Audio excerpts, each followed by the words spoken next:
Leo tumekuwa na ibada hapa. Tulikuwa na ujumbe unaosema pande mbili za bahari ya Shamu. Mungu akawa amenitumia kusoma maandiko katika kitabu cha Kutoka sura ya 14 na sura ya 15. Kuona wana wa Israeli wakati wanatoka Misri kwenye mateso, mahali ambapo wamekaa miaka 430, na siku hiyo Mungu amewaruhusu kutoka na amewatoa kwa mkono wake. Baada ya kutoka wanakutana na bahari ya Shamu, alafu ghafla maadui wanaamua kuwafuatilia. Wanaanza kulia wana wa Israeli. Kulia, kilio kikali. Wanamlaumu Musa. Kwenye maisha hii hali inatokea nyakati za huzuni, nyakati za mateso, nyakati za kutokuona njia, nyakati za kutokujua nitafanya nini. Kila mmoja, si Mkristo tu, kila mmoja aliye chini ya jua huwa anapitia nyakati za kukata tamaa. Na kuna wengi walifanya maamuzi mabaya na magumu. Wengi wamejiua walipokutana na changamoto ngumu. Wengi waliacha hata kazi. Wengi walifanya maamuzi ambayo yaliathiri maisha yao na familia zao na watu wanaowahusu.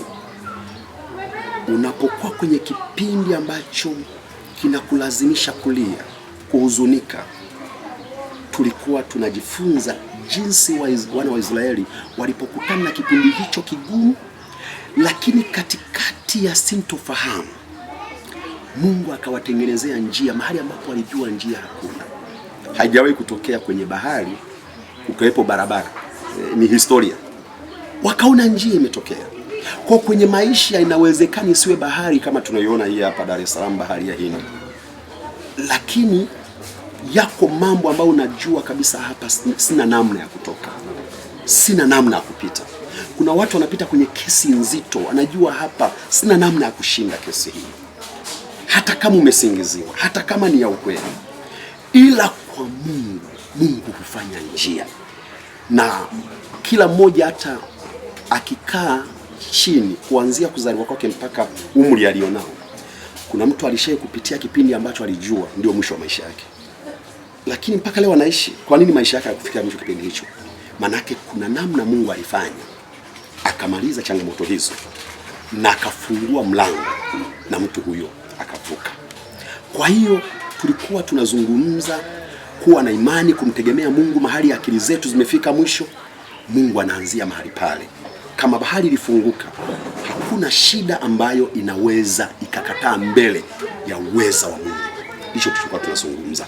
Na upande wa pili wa bahari walipovuka na Waisraeli walianza kufurahia. Nyakati zote mtu anapotoka kwenye shida yake ngumu, anakuwa na furaha ambayo alipoteza. Ndicho hicho ambacho tulikuwa tunazungumza, na wito wangu kwenye jamii kwamba tusiwe tunachukua maamuzi magumu tunapopitia nyakati ngumu. Tuamini kwamba yuko Mungu tunayemwabudu, anaweza kuingilia kati changamoto ambazo zingeweza kuharibu maisha yetu. Namba yangu ya WhatsApp ni hiyo ya WhatsApp kupiga kawaida ni 0757 63 60 63. Narudia tena 0757 63 60 63. Muda wote iko hewani kwa WhatsApp, na kupiga kawaida iko hewani namba yangu hiyo. Mungu wa mbinguni awabariki sana.